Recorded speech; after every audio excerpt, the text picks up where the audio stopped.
2 तारीख थर्सडे का, बृहस्पतिवार का अवसर, उस दिन दशमी तिथि विद्यमान है। विजय दशमी का सुंदर योग बन रहा है।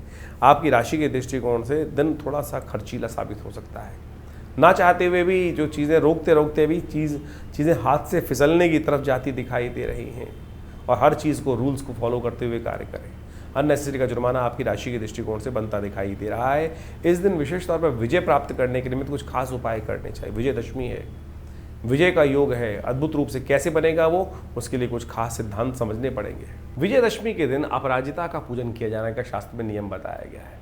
अपराजिता एक बहुत सुंदर पेड़ होता है, बेल की तरह चलता है, और शंख के समान नीले रंग के उसमें पुष्प भी आते हैं, और भगवती महालक्ष्मी का साक्षात उसमें स्वरूप माना जाता है। भगवान विष्णु के पूजन के लिए ये पुष्प सबसे श्रेष्ठ माने जाते हैं। और कहा जाता है कि इस दिन जो आश्विन मास की दशमी तिथि, शुक्ल पक्ष की दशमी तिथि को अपराजिता का पूजन करने से एक तो विजय प्राप्ति के योग बन जाते हैं। यदि कोर्ट केस कोई चल रहा है तो कहा जाता है कि इस दिन विजयदशमी का पूजन करने के उपरांत यदि अपराजिता के पुष्पों को पूजन करने के बाद सिद्ध कर अपराजिता मंत्र से सिद्ध कर यदि रख लिया जाए, और तो कहा जाए, और उसको कभी भी कोई कोर्ट केस इत्यादि हो, उसको अपने पर्स इत्यादि में रख के ले जाया जाए तो वो विजय प्राप्ति के अद्भुत योग दे देते हैं।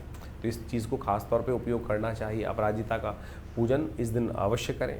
थोड़े से पंचोपचार पूजन, चावल, धूप इत्यादि, दीप इत्यादि ले जाकर आप जहाँ अपराजिता का पेड़ लगा हो आपके घर में, वहाँ उसका पूजन कर लीजिए। और इस दिन यदि घर में नहीं लगा है पेड़ तो पहले बीज ला के रख लीजिए। इस दिन अवश्य उनको अपने घर में रोपित करने का प्रयास करें। उस भूमि को पूजन कर अच्छा जल इत्यादि, खाद इत्यादि डालकर उसको रोपित करने का प्रयास करें। जल्दी बेल निकलेगी और भगवती महालक्ष्मी कृपा करने का योग भी बनेगा। विजयदशमी के दिन शमी का पूजन करने का भी शास्त्र में नियम है। शमी का पेड़ विशेष तौर पर शनि के साथ संबंध रखते हैं, और कहा जाता है शनि को मनाओ सदा सुख को पाओ।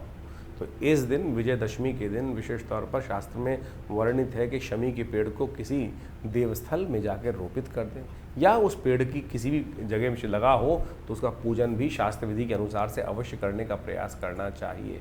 शनि को कंट्रोल करने के लिए, शनि के नेगेटिव प्रभाव को दूर करने के लिए ये बड़ा सिद्ध उपाय शास्त्र में वर्णित है।